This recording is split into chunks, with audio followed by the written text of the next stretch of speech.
Amém.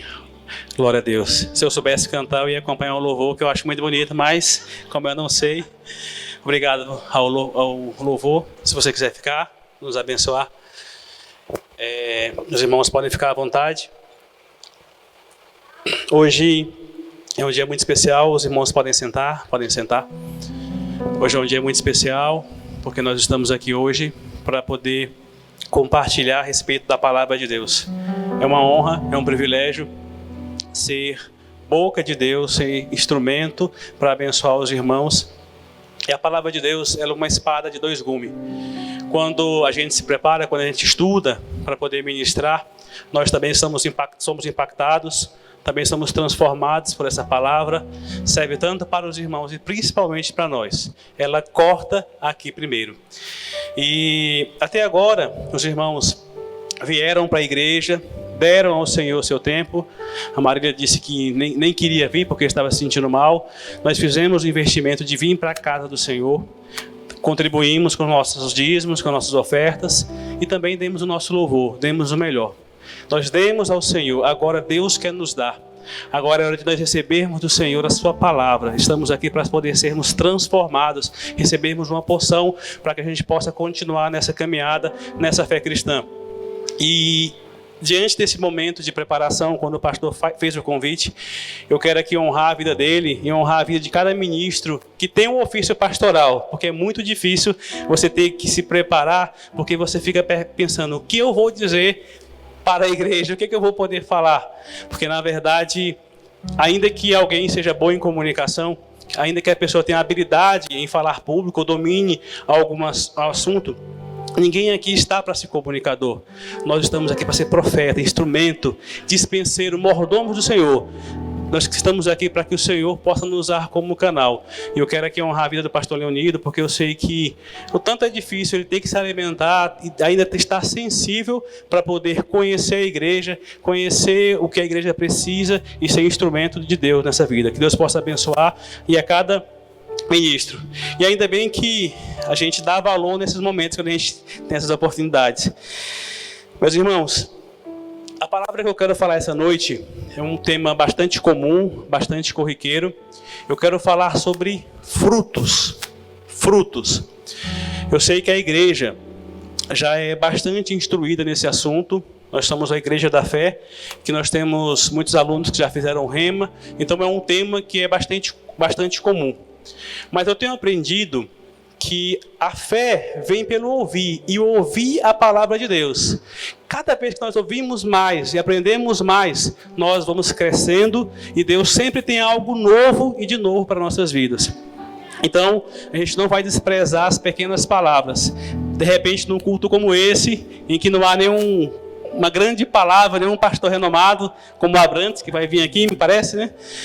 Deus é capaz de descortinar em nossas vidas algo fabuloso, e o milagre pode acontecer. Eu mesmo sempre gosto de palavras rebuscadas, eu gosto de procurar, mas Deus tem me ensinado também na simplicidade. Por isso, eu quero falar sobre frutos. E é um tema,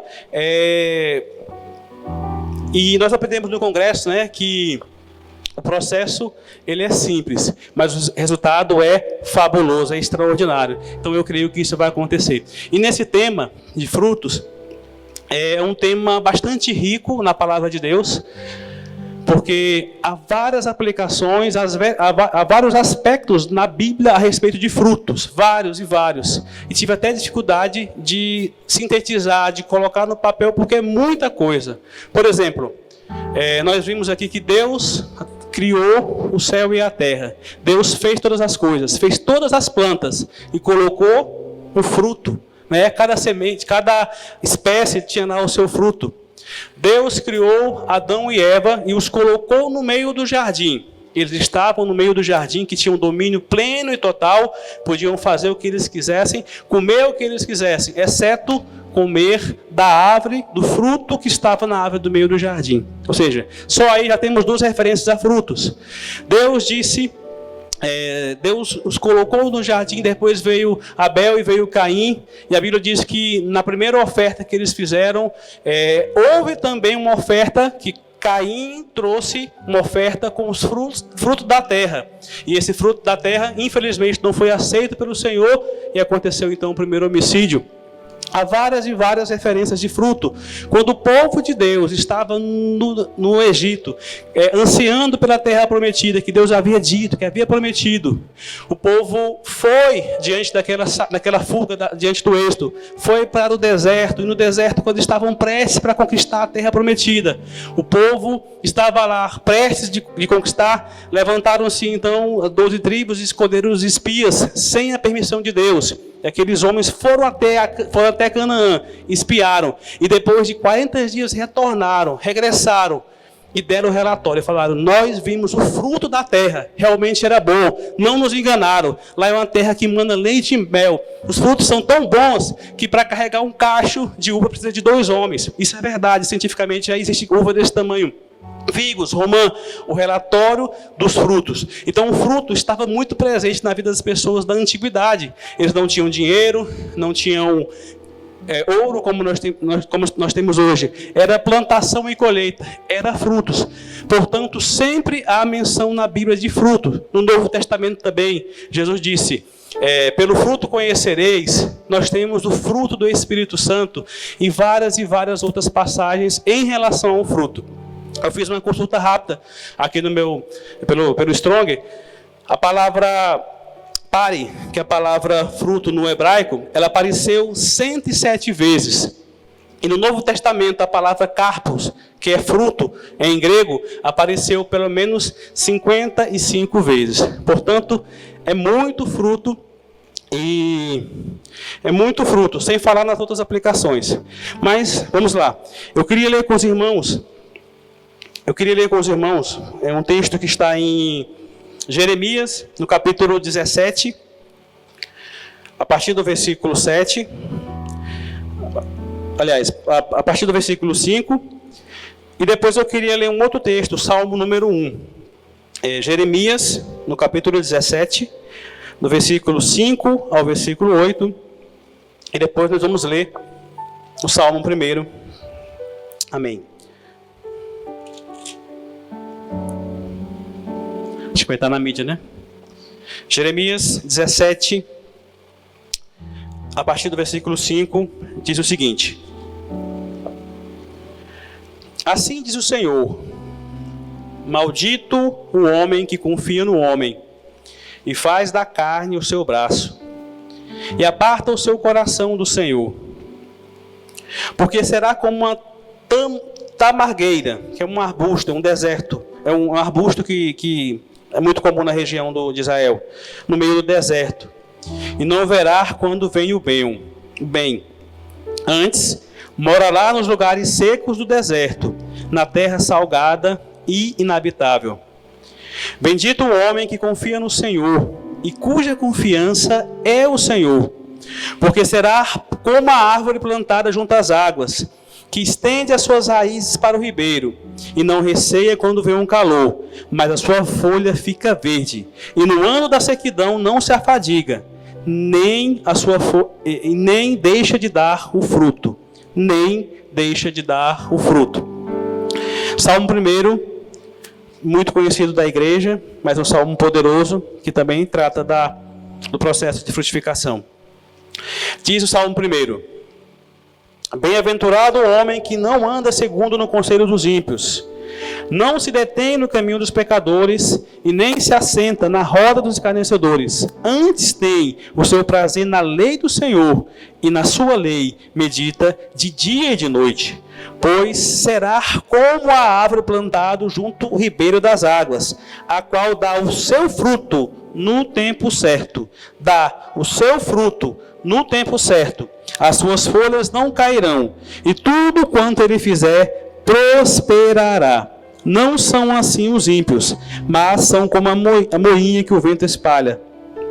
Por isso os ímpios não substituirão no juízo, nem os pecadores na congregação dos justos, porque o Senhor conhece o caminho dos ímpios, porém o Senhor conhece o caminho dos justos, porém o caminho dos ímpios perecerá. Pai, obrigado por tua palavra. Fala conosco, Deus, em nome de Jesus. Amém. Glória a Deus. Meus irmãos, ambos os textos, a gente pode entender, pode aprender que ambos os textos, eles falam do mesmo processo bíblico e espiritual de frutificação. Como produzir frutos. No texto de Jeremias, diz que bem-aventurado, feliz, bendito, se diz muito bem do homem que confia no Senhor. O que acontece com esse homem que confia no Senhor? Esse homem que confia no Senhor, ele é como uma árvore plantada junto ao ribeiro, junto à nascente de água. E as raízes dessa árvore, isso é interessante, as raízes dessa árvore acessam aquele ribeiro e não tem sequidão, não tem escassez, não tem falta de água, não tem seca. Da mesma forma, nós temos aí no Salmo 1 que bem-aventurado, é feliz o homem que tem o seu prazer na lei do Senhor e na sua lei medita de dia e de noite. De igual forma, é como uma árvore. Só que no texto de Jeremias, fala que este homem, esta árvore, ela dá fruto sempre, constantemente. Já no texto do Salmos 1, diz que dá fruto na estação certa. Nós temos, portanto, árvores com fruto constante, contínuo, e temos uma árvore que dá fruto na estação certa. Esses textos, eles não se excluem, eles se complementam. E nós vamos ver esse processo de frutificação, que é o que Deus quer falar com essa noite. Nós sabemos que a frutificação é algo que acontece na natureza. Nós podemos entender e compreender, a gente consegue entender que uma árvore que está plantada junto às nascentes, junto às águas, às correntes de águas, elas têm mais chance de prosperar do que as águas que estão isoladas. Mas águas que não têm... Nós temos aqui uma região amazônica que é rica, é pródiga em água, em nutrientes no solo, mas nós temos água, chuvas constantes, temos rios que irrigam, que fazem com que essas árvores floresçam. Infelizmente, há regiões do país, do mundo, que são lugares secos, em que não há água. Então, nós podemos perceber esse princípio da Bíblia fisicamente na natureza. E nós temos plantas que produzem constantemente, mas também nós temos plantas que estão na sazonalidade. Nem sempre é tempo de colher, nem sempre é tempo de frutificar, porque nós precisamos respeitar o ciclo da natureza e o ciclo das plantas. E Deus quer falar conosco sobre isso, sobre frutificar constantemente e frutificar também no tempo certo. Antes, porém, da gente entender esse princípio espiritual, eu quero chamar atenção que quando nós vemos esse texto de Jeremias, esse texto do Salmo 1, e também um texto que é muito conhecido da igreja, que é o João 15, que nós vamos tratar daqui a pouco, que é Jesus disse que era a videira verdadeira e que nós somos os ramos e temos que estar conectados nele. É um texto muito conhecido. Nós sempre focamos nos frutos. E eu cheguei dizendo para vocês que nós íamos falar sobre frutos. Só que à luz da palavra de Deus, esse foco, esse olhar, esse direcionamento, ele está equivocado. Deus não quer que nós foquemos nos frutos. Deus quer que nós foquemos no processo. E por quê, meus irmãos? Por quê? O fruto, ele é consequência do processo. O fruto, ele não tem que ter preocupação de ser fruto. Ele vai acontecer. Vai depender do processo. Vai acontecer.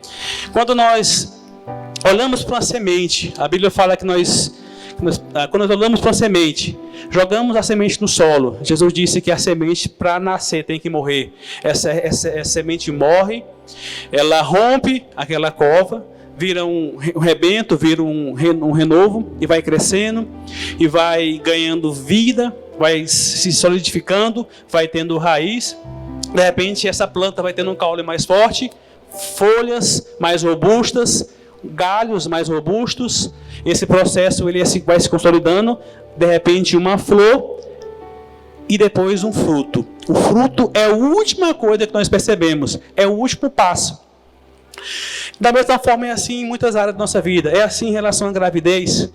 Nós temos na gravidez o milagre da vida, em que algo tão pequeno que é o material genético lá do homem e da mulher, eles se fundem para poder formar uma vida.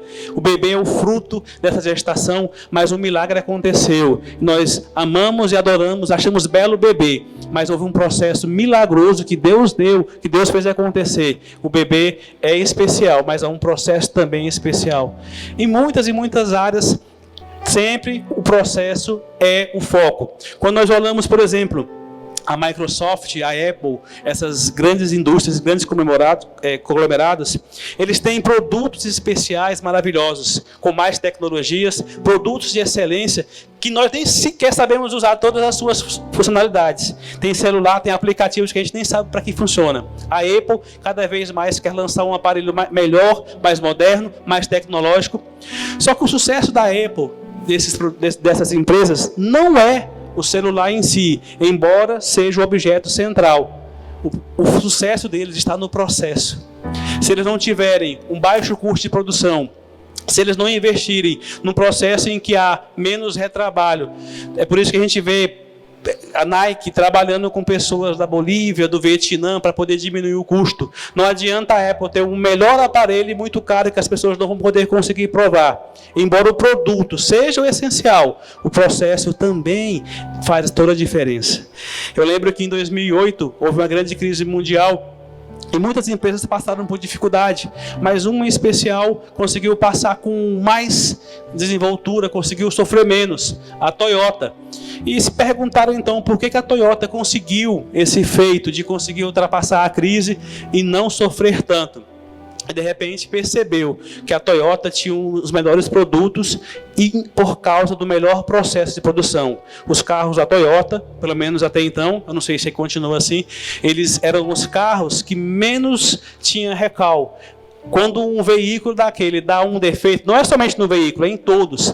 Então, o custo para poder trazer esses veículos para manutenção fazia com que diminuísse as margens daquelas companhias. E a Toyota conseguiu ter uma melhor desenvoltura na crise, porque tinha o melhor processo. Da mesma forma, meus irmãos, em relação à vida espiritual. O nosso foco, embora os frutos sejam importantes, temos que frutificar, mas o nosso foco não deve ser nos frutos em si, mas no processo. Eu quero aqui trazer uma distinção importante entre frutos e produtos. A gente acha que é a mesma coisa, mas fruto não. Fruto é aquilo que nós extraímos de uma coisa e essa coisa permanece lá. Então eu tenho uma árvore, um pé de manga que sempre vai me dar manga. Eu vou tirar aquelas mangas e aquelas mangas são os frutos. Eu tenho um imóvel, esse imóvel me rende aluguéis. Esses aluguéis são os frutos, porque o imóvel continua lá. Agora, quando eu falo de produto, aquilo que eu retiro da coisa destrói, deteriora a coisa. Então, se eu tenho uma mina de carvão, se eu tenho uma mina de ouro, se eu tenho uma reserva de petróleo, à medida que eu tire o manganês, que eu tire o petróleo, que eu tire aquele produto da mina, vai se acabando, vai se deteriorando. Ainda que demore, tá? A gente sabe que um dia vai acabar aqui o minério no Pará, ainda que demore muitas e muitas gerações, mas vai acabar, porque não se renova. Então eu posso ter uma árvore, por exemplo, da castanha do Pará. Ela pode ser uma árvore que me dá frutos, ou eu posso fazer com que essa árvore também me dê um produto, porque eu posso pegar aquela árvore e tornar ela numa madeira, tornar ela numa lenha, fazer ela em alguma madeira específica. O que vai determinar, portanto, se é produto ou se é fruto, é o uso que nós fazemos daquilo que nós temos. Deus, Ele quer que nós demos frutos, mas Deus não quer que nós sejamos produtos. Porque quando nós somos produtos, nós somos consumidos, nós nos desgastamos, nós nos acabamos. E Deus quer que nós possamos com amor, com leveza. Deus quer que possa fluir de nós, naturalmente, aquilo que Ele colocou em nossas vidas. Vai fluir naturalmente. E não deve ser forçado, não deve ser por força, nem por violência, mas deve ser pelo agir do Espírito Santo de Deus. Não sejamos produtos, e sim frutos. Foquemos no processo. e não nos frutos, mas jamais produtos. Amém? Amém, meus irmãos. Glória a Deus. Nós aprendemos lá em João, a Sheila gosta muito de falar, só um minuto, que o diabo, ele veio roubar, matar e destruir. Se eu fosse fazer uma versão bíblica, eu ia colocar mais um contexto aí. Ele veio roubar, matar, destruir, e mesmo quando ele não consegue, ele caça a conversa. Mas ainda bem que o Senhor, ele nos deu a fé para que a gente possa vencer os dardos inflamados do maligno. Mas no mesmo texto de João 10, que fala que o diabo veio com esse propósito, diz que Jesus Cristo veio para nos dar vida, e vida com abundância. Amém. Jesus veio para nos dar vida, e vida com abundância. Jesus Cristo veio restaurar o processo de frutificação. Jesus Cristo veio restaurar o processo de frutificação. E por que esse processo estava errado? Nós já vemos que nós já erramos porque nós focamos primeiro nos frutos. Isso já é um erro. Mas o processo em si estava deteriorado, estava estragado desde que o homem pecou. Desde que o homem pecou, esse processo de frutificação ele foi rompido. Eu pergunto aos irmãos, o que é o pecado? Qual que é o conceito bíblico de pecado? Eu acho que todo mundo aqui vai falar, e é lícito dizer, que o pecado é a transgressão da lei, é a desobediência. Inclusive lá em 1 João, no capítulo 3, primeira carta de João, no capítulo 3, versículo 4, diz que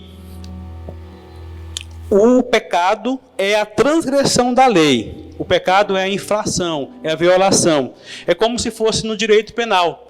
Quando o nosso legislador, o Congresso Nacional, ele verifica que algum comportamento é nocivo às demais pessoas, ele estabelece uma lei e fala, a partir de agora, quem fizer esse comportamento aqui vai cometer um crime. Isso é uma infração, isso é um crime. Da mesma forma, nós podemos entender, é lícito compreender que o pecado é a transgressão da lei.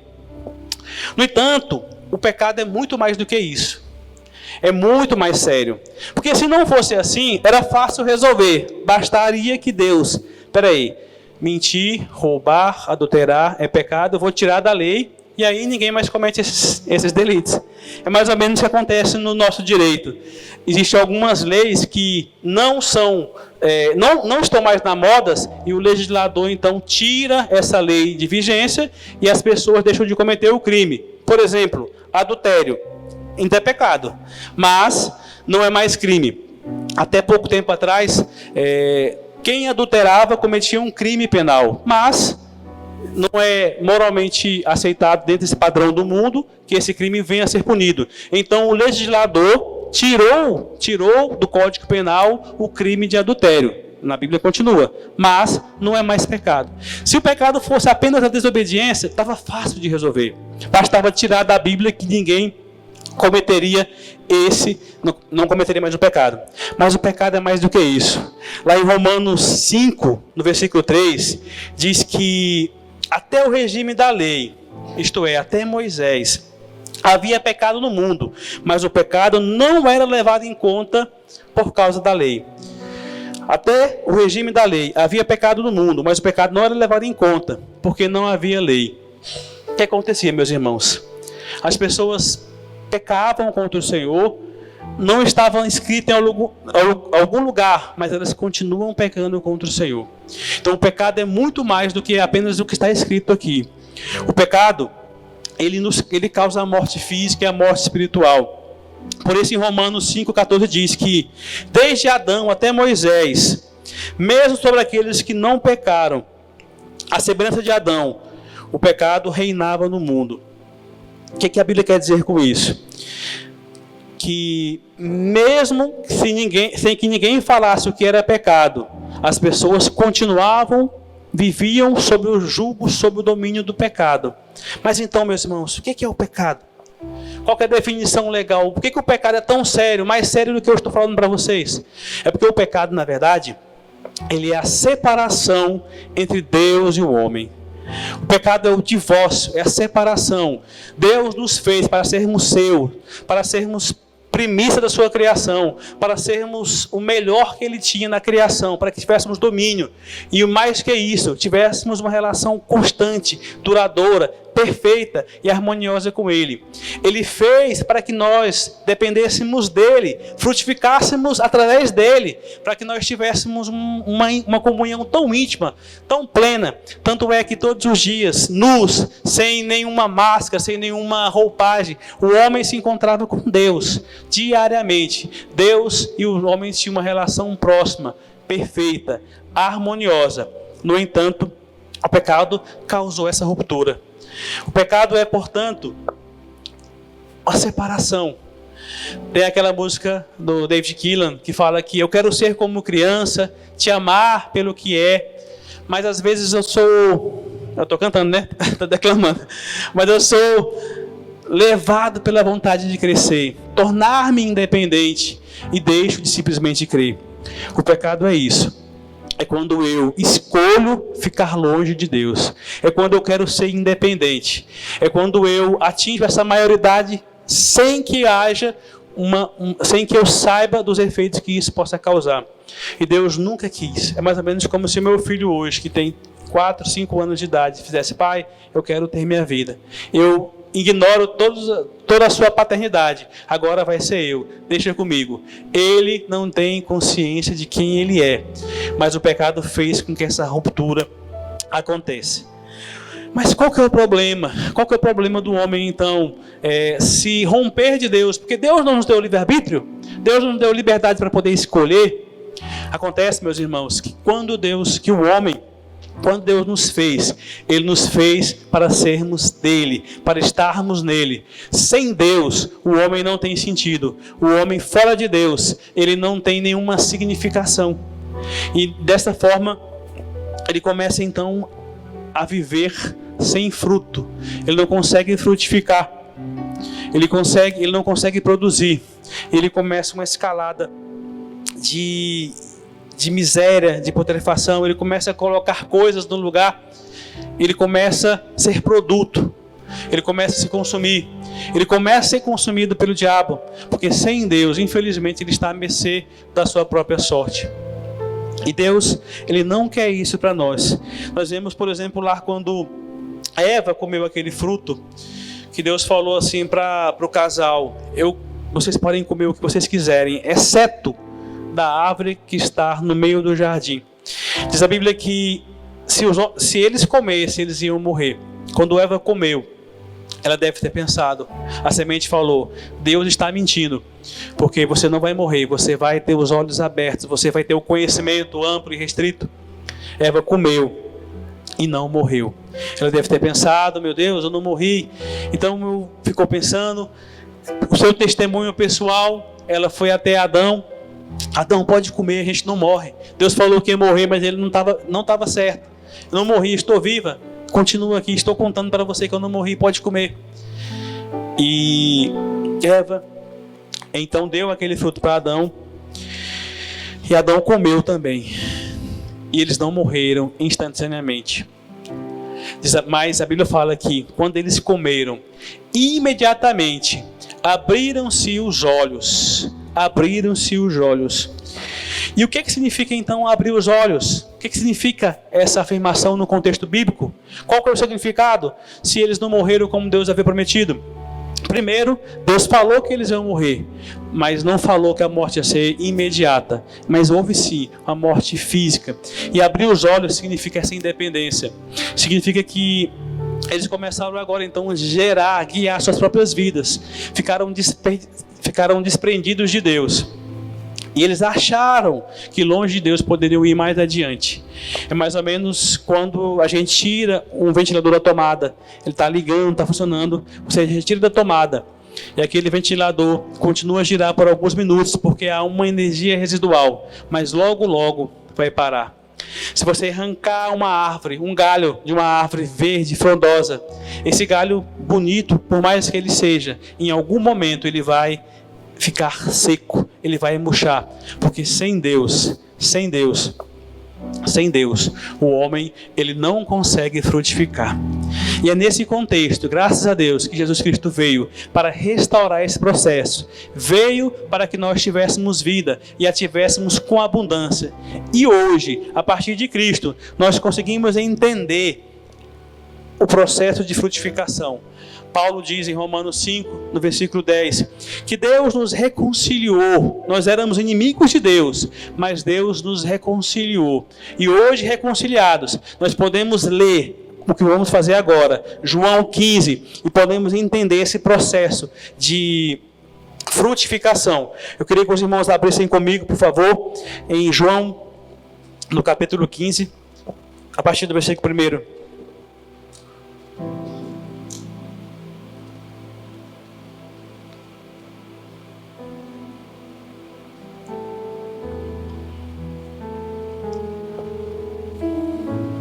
João, no capítulo 15, a partir do versículo 1.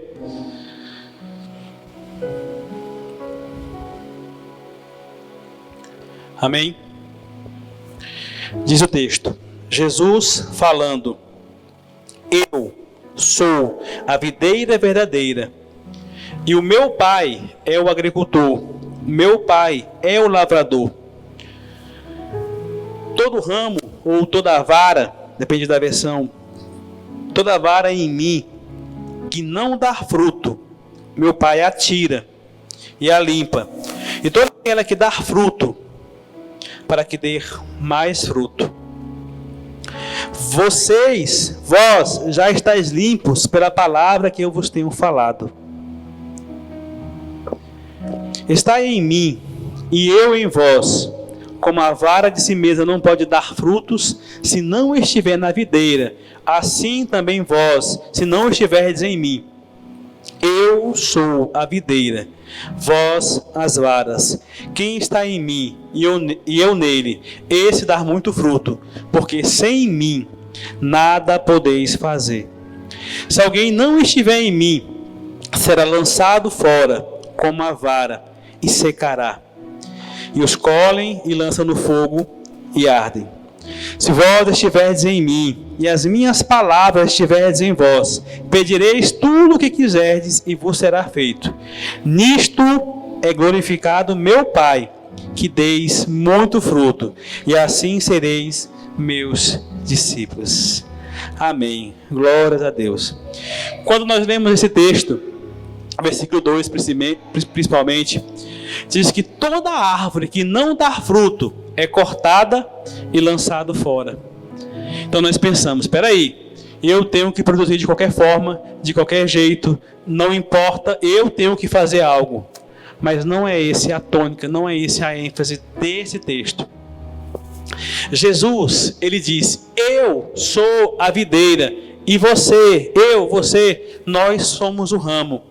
E nós devemos o quê? Permaneça em mim, para que deis muitos frutos. Sem mim, sem Jesus, nada podeis fazer. Evidentemente que nós temos que sim que dar fruto, mas nós temos que dar fruto porque nós estamos em Cristo.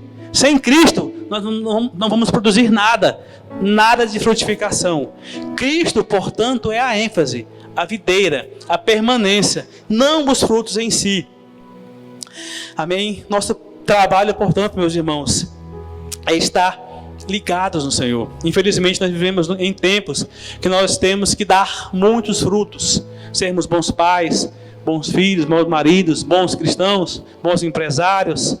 Temos que validar o nosso currículo, ter os melhores empregos, as melhores carreiras. De alguma forma, nós somos cobrados a sermos o melhor. Quando, na verdade, Deus ele não quer isso de nós. Ele quer que nós possamos nos chegar diante de sua graça e permanecer nele. Nosso trabalho, como diz aquela música, é confiar no Senhor, permanecer no Senhor. Sem Cristo, nada nós podemos fazer. Eu sei que isso é difícil, porque nossa sociedade ela é marcada pela meritocracia. Quem investe, quem planta, vai colher. Isso é um princípio bíblico, mas é outra coisa. Nós temos que aprender a descansar no Senhor. Jesus Cristo ele disse: vinde a mim todos que estão cansados e sobrecarregados, lançai sobre mim tomai sobre vós o meu jugo e aprendei de mim que sou manso, e encontrarei descanso para as vossas almas.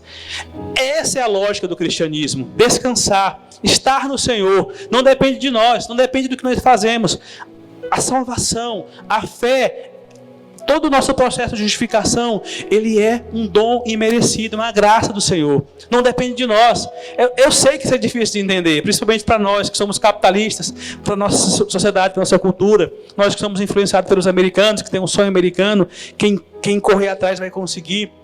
Infelizmente tivemos um período medieval em que a igreja católica, infelizmente nossos irmãos católicos na época, eles trabalhavam com as indulgências que a gente tinha que pagar, tinha que comprar. Infelizmente hoje há muitos líderes também religiosos que se dizem evangélicos, que também vinculam a salvação ao esforço, ao mérito, ao pagamento, mas não é isso a proposta do evangelho.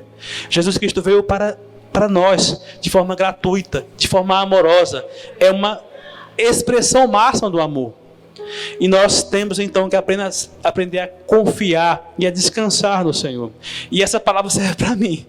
Ninguém mais daqui do que eu posso dizer para vocês que, tomado pela ansiedade, pelas correrias, é por isso que eu disse que a palavra do Senhor era uma espada de dois gumes. Serve para a igreja, serve para os irmãos, mas serve também para quem vos fala. Porque o grande desafio de um cristão é ter contentamento, é descansar no Senhor, é crer na provisão, é crer que basta estar no Senhor, que as demais coisas serão acrescentadas. Amém? Glória a Deus. Paulo, há várias referências bíblicas em relação a esse fato de escolher a melhor parte, de escolher o Senhor. Agora, eu lembro de Maria, por exemplo, que Maria, diante de um contexto que o próprio Jesus Cristo estava na sua casa e ela lá com um número de afazeres, de repente tendo que servir a Jesus, seus discípulos, os demais convidados, Maria escolheu a melhor parte, Maria escolheu a Jesus. Não que Maria fosse irresponsável, não é isso. Deus não quer que a gente largue tudo. Deus, ele quer que a gente tenha um discernimento, uma orientação, que possamos ser guiados pelo Espírito Santo. Como aquela mulher também que despejou aos pés de Cristo aquele perfume caríssimo. Ela não fez aquilo porque ela queria chamar a atenção de Jesus. Ela fez aquilo porque ela entendeu que aquilo era uma forma de adorá-lo, de estar nele, de estar conectados com o Senhor. E é isso que Deus quer de nós, uma conexão, que a gente possa ser conectados com o Senhor de forma que a gente possa se deleitar, a gente possa descansar no Senhor, como diz o Salmo 37, deleita no Senhor e Ele satisfará os desejos do seu coração. Não é o contrário, não é eu vou fazer isso para poder ter, não, eu vou me deliciar, me debruçar, vou me embrenhar com o Senhor, estar com Ele ligado, por amor, e as demais coisas então irão acontecer. Amém, meus irmãos. Voltando então para o texto que nós lemos, o texto de Jeremias e o texto dos Salmos. Ambos os textos falam da necessidade de estarmos conectados com o Senhor, aliançados com o Senhor. Jeremias diz que devemos confiar no Senhor. E o Salmo diz que devemos meditar. E o que é então, meus irmãos, confiar no Senhor? Confiar no Senhor é o exercício puro da fé. Confiar no Senhor é o que nós aprendemos aqui na igreja, que é lançar, que é confiar no Senhor para que Ele possa entender, para que Ele possa fazer a sua vontade em nossas vidas. E o que é a fé? A fé que nós temos aprendido é aquilo que a gente não vê, mas que nós temos convicção que vai acontecer. Quando um agricultor, quando um lavrador lança sobre o solo uma semente, aquele lavrador, ele está ansiando por uma colheita, está ansiando por provisão, está ansiando por fartura, está ansiando por frutos em abundância para ele, para os seus e para poder abastecer outros. Ele não consegue, ele não olha para aquela semente e vê apenas uma semente, ele vê uma colheita, ele vê algo extraordinário acontecendo. Ele faz isso de forma intuitiva, da mesma forma tem que ser em nossas vidas, em relação à vida espiritual. Nós temos que lançar no Senhor, confiar no Senhor, para que possamos estar plantados junto às correntes de água. No Salmo 1 diz que nós devemos considerar, devemos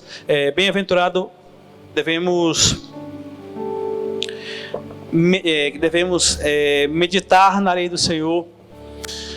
Nós devemos então considerar a palavra de Deus, considerar o que o Deus tem para nós. Diz assim: antes o seu prazer está na lei do Senhor, e na sua lei medita de dia e de noite. Bem-aventurado o homem que considera aquilo que Deus tem para nós. Se eu vos desse um conselho, se alguém me pedisse um conselho pessoal e profissional, algo que só eu tivesse a informação, eu ia ficar muito triste em saber que você ouviu o meu conselho e você não deu crédito. Você pode até discordar, mas faça isso de forma fundamentada. E o que Deus tem para nós é o seguinte: são informações privilegiadas a respeito da vida, a respeito do casamento, a respeito de frutificação, a respeito de todas as áreas da nossa vida. Deus tem respostas. E nós temos então que considerar, que ter em mente o que Deus tem a respeito de cada área de nossas vidas. Quando nós fazemos isso, quando nós confiamos no Senhor, como diz o texto de Jeremias, e como diz o Salmo 1, nós somos semelhantes a um homem, a uma pessoa que é plantada junto a um ribeiro de água, águas correntes, cujas folhagens não mudam. Glória a Deus. Nós moramos aqui no Pará, e tem algumas pessoas aqui que conhecem, sabe que os produtores rurais, principalmente quem mexe com gado, preferem as áreas molhadas, as áreas dos baixões, porque lá nessas áreas o capim sempre é verde, sempre há fartura, sempre há proteína para os gados. Da mesma forma somos nós. Quando nós entendemos o que Deus tem para nós, nós somos plantados junto a essas correntes de água. E o que são, meus irmãos, essas correntes de águas? Correntes de águas significa o fluir da palavra de Deus. Glória a Deus. Jesus Cristo, Ele é a palavra de Deus que se fez carne, que nos limpa, que nos transforma, que nos lava. Tanto é que quando Jesus esteve na terra, que Ele estava diante lá da última Páscoa, que Ele, num gesto de humildade, se propôs a lavar os pés dos seus discípulos. Pedro disse: Jesus, não limpe meus pés, não lave, porque eu estou constrangido, porque esse ato de lavar os pés era somente os escravos que faziam assim. As pessoas chegavam até os locais e quem cuidava da limpeza, da lavagem dos pés eram escravos. E Pedro falou: não, Jesus, não lave meus pés, eu não sou digno disso. E Jesus disse: Pedro, se eu não te lavar, você não tem parte comigo. E Pedro então, dizem que ele era muito eufórico: então você vai lavar, lava logo tudo, cabeça, ombro, joelho, pé, como diz aquela música. E Jesus falou: não precisa, Pedro, porque você já está limpo pela palavra que eu tenho ensinado. A palavra de Deus, meus irmãos, ela nos transforma, ela nos lava. Só que há áreas específicas de nossas vidas. Nós aceitamos a Jesus, nós temos a salvação em nossos corações, mas em algumas áreas específicas é preciso que pontualmente haja uma limpeza, que haja um fluir da palavra de Deus. Amém? Glória a Deus. E principalmente a palavra de Deus, ela é alimento. Jesus disse: eu sou o pão da vida, quem crê em mim não terá fome, e quem crê em mim nunca terá sede. Jesus Cristo é a palavra, é o pão. Ele restabeleceu o processo de frutificação. Muitos aqui dos irmãos já tiveram experiência com o Senhor e sabem do que eu estou falando, que Deus, Ele mudou as nossas vidas, Ele nos reconectou com o Pai. As coisas que não faziam sentido agora passam a ter sentido.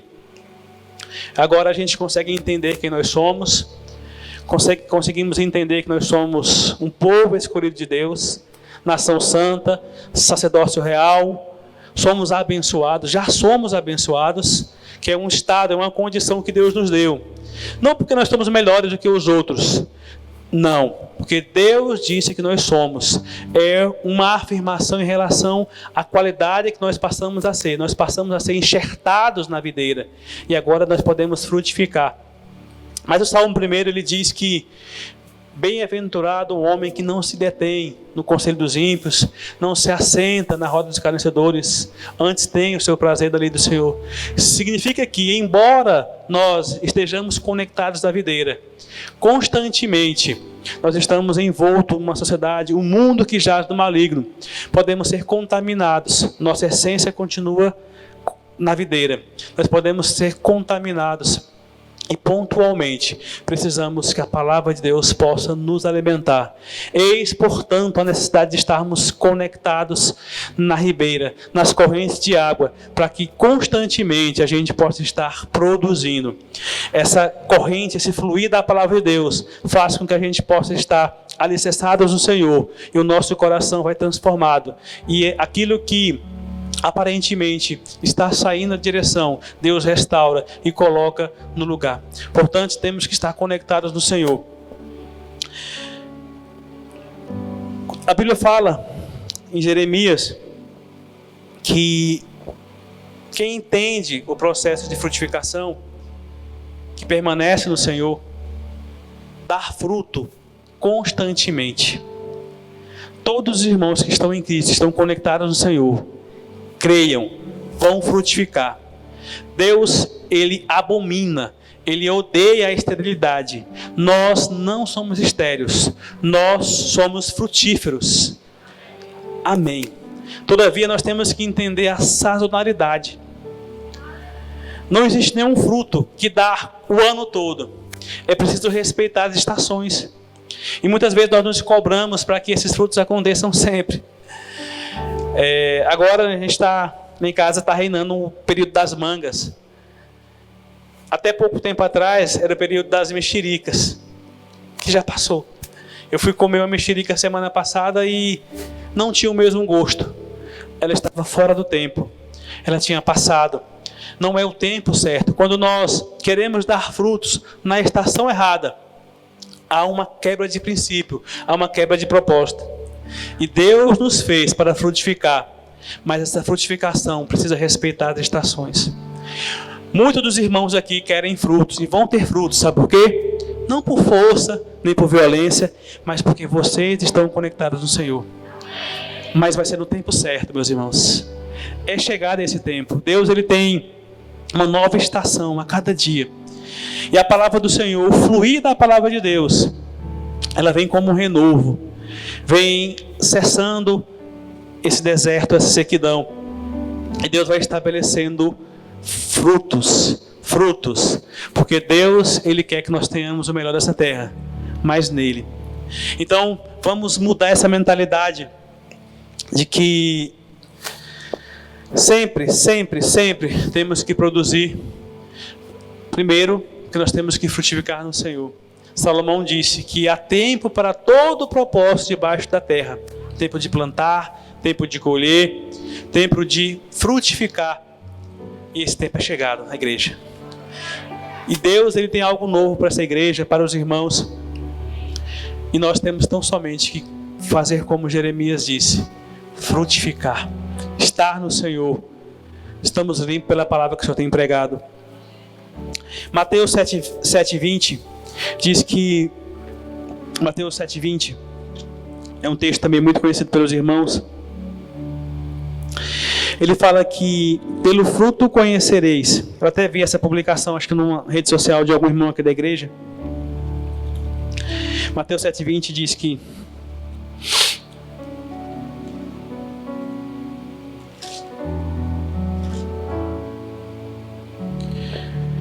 pelo fruto conhecereis.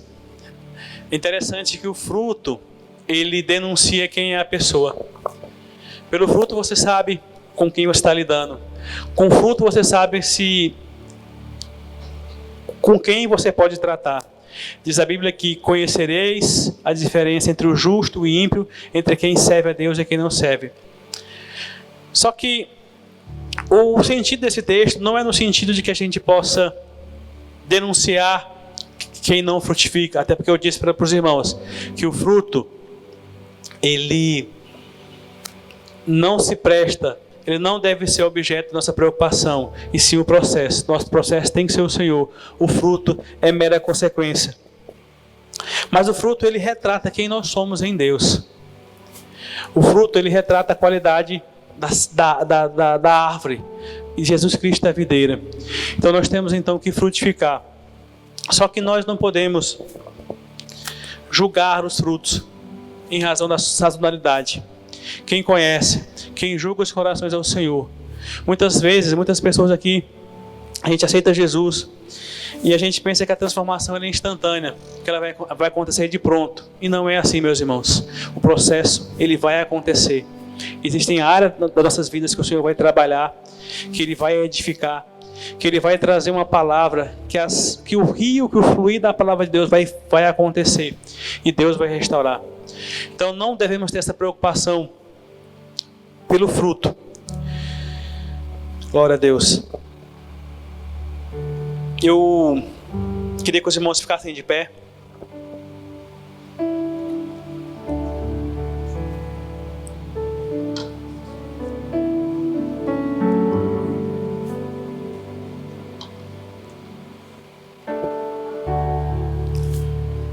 Esse texto de frutificar, ele chama muito minha atenção, porque a Bíblia ela é visual. O salmista, ele conta uma história e nos leva a pensar mais ou menos como é que é na prática. Então Deus fala que nós somos semelhantes a uma árvore plantada junto à ribeira, junto às correntes de água, cujas folhagens não murcham. E no tempo certo, vamos produzir os nossos frutos. Porque é o Senhor que nos alimenta, é o Senhor que nos traz a seiva. Só que, muitas vezes, nós estamos diante das águas. Nós estamos diante desse fluir. Só que nós não estamos conectados com essas águas. A gente pode estar, por exemplo, ao lado da corrente de água, mas dentro de um vaso. Estamos do lado, mas aquela semente, aquela raiz, ela não tem acesso àquelas águas. Estamos vendo, estamos contemplando o que Deus tem feito na vida das pessoas. Conseguimos até entender a lógica da palavra de Deus. Só que a gente não consegue acessar. De vez em quando vem uma chuva, de vez em quando alguém rega aquela árvore. E tem um renovo, tem um entusiasmo, mas de repente, por não estar conectados naquele rio, naquela fonte de água, vai secar, vai morrer.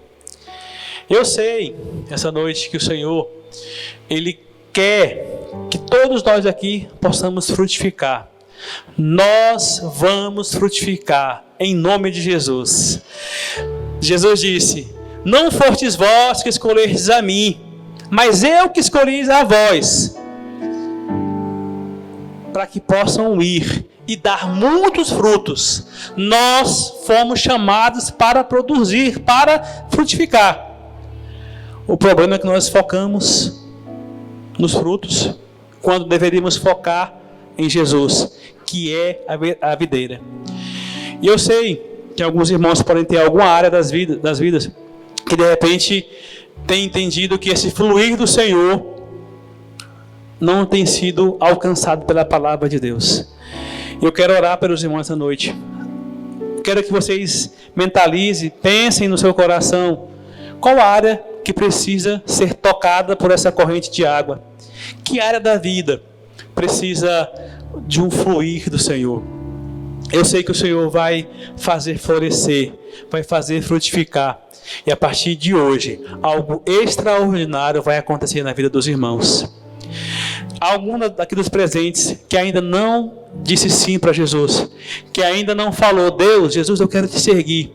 Algum dos irmãos aqui que ainda não falou: Jesus Cristo, eu quero estar conectado na videira. Se alguém não fez isso, faça essa oração. Jesus disse que se com a boca confessares e crer com o coração, será salvo. A salvação depende da nossa confissão, depende de Jesus. Ore, peça ao Senhor: Deus, eu quero me reconciliar contigo, eu quero frutificar no Senhor, eu quero que o Senhor possa fazer com que haja o fluir do rio de Deus. Pai, em nome de Jesus, Deus, obrigado pela tua palavra. Obrigado, Deus, porque o Senhor é o rio de Deus que veio, Senhor, para nos trazer vida e vida com abundância. Pai, a tua palavra foi pregada, em que nós entendemos, Deus, que nós vamos sim dar frutos no tempo certo, na estação correta, constantemente, que nós não somos estéreos, que nós não temos, Senhor, escassez, nós somos o povo escolhido, nós somos o povo abençoado, nós somos chamados para reinar contigo. Mas nós cremos, Pai, entendemos que eventualmente pode ter áreas de nossas vidas que precisam ser tocadas, Pai. Casamentos, relacionamentos, perdão, Deus, precisa se manifestar. Aleluia, Deus. Oh, Deus, a tua palavra fala que quando nós somos colocados junto à ribeira, nós temos acesso à seiva da vida que é o Senhor. E começa a fluir do nosso interior rios de água viva, Deus. A alegria, ela vem. Vem, Senhor, a esperança, vem a fé, vem a comunhão, Senhor, com as pessoas, vem os sonhos. Nós oramos, Deus, para que sonhos venham ser restabelecidos. Oramos, Deus, para que prisões venham ser quebradas. Eu sei que tem pessoas aqui, Deus, que já pediram ao Senhor, Deus, libertação em algumas áreas e não conseguiram. Não conseguiram até hoje, Deus, porque sob a autoridade do Teu nome, diante de Tua palavra, Pai, eu declaro, Senhor, que essas pessoas vão conseguir se libertar, porque estão conectadas no Senhor, Deus, e vão ser limpas pela palavra. E essas pessoas, meus irmãos, Deus, vão frutificar. Em nome de Jesus, Pai, nós declaramos colheita, declaramos, Deus, uma igreja abençoada, o florescer do Senhor, e um tempo de Deus, um renovo, Deus, uma colheita. Em nome de Jesus, Deus, abençoa esta igreja, abençoa cada presente, declaramos o melhor do Senhor na vida delas, em nome de Jesus, Pai, em nome de Jesus, Deus, amém, Deus, glória a Deus, amém, Deus.